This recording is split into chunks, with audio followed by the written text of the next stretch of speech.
कौसल्या सुप्रजा रामपूर्वा सन्ध्या प्रवर्तते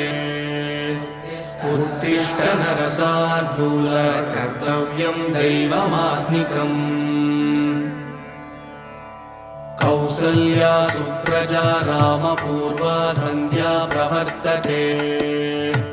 उत्तिष्ठ नरशार्दूल कर्तव्यं दैवमात्मिकम् उत्तिष्ठोत्तिष्ठ गोविन्द उत्तिष्ठ कमलाकान्त त्रैलोक्यं मङ्गलं कुरु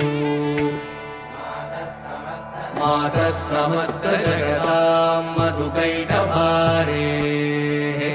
वक्षो विहारिणि मनोहर दिव्यमूर्ते श्रीस्वामिनिश्रितजनप्रियदानशीले श्रीवेङ्कटेश दयिते तव सुप्रभातम्।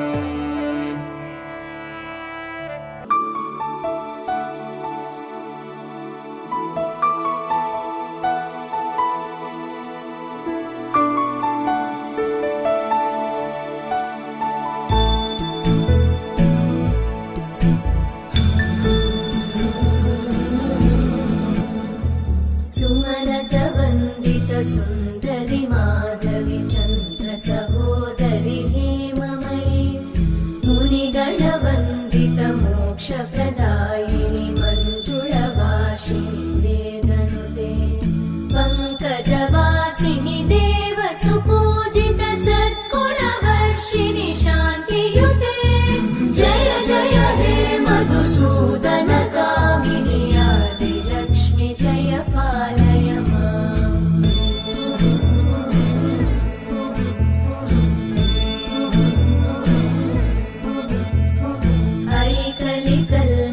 नाशिनि कामिनि वैदिकरूपिणि वेदमये क्षीरसमुद्भव मङ्गलरूपिणि मन्त्रनिवासिनि मन्त्रनुते मङ्गलदायिनि अम्बुजवासिनि देवगणाश्रित पादयुते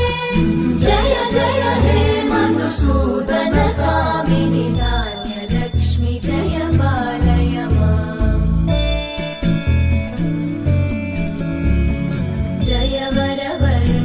वैष्णवि भार्गवि मन्त्रस्वरूपिणि मन्त्रमये सुरगणपूजित शीघ्रफलप्रद ज्ञानविकासिनि शास्त्रनुते भवभयहारिणि पापविमोचनि साधुजनाश्रित पादयुते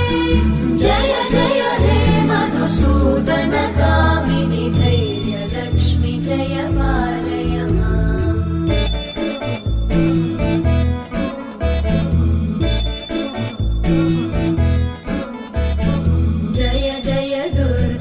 नाशिनि कामिनि सर्वफलप्रदशास्त्रमये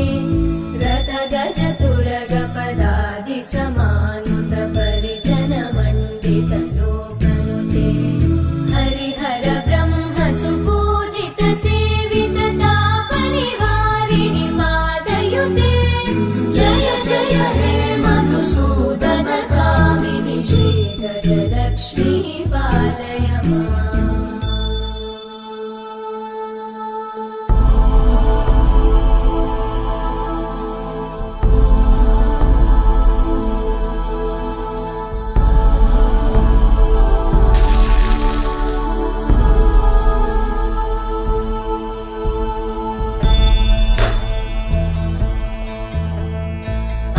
खगवाहिनि मोहिनि चक्रिणि रागविवर्धिनि ज्ञानमये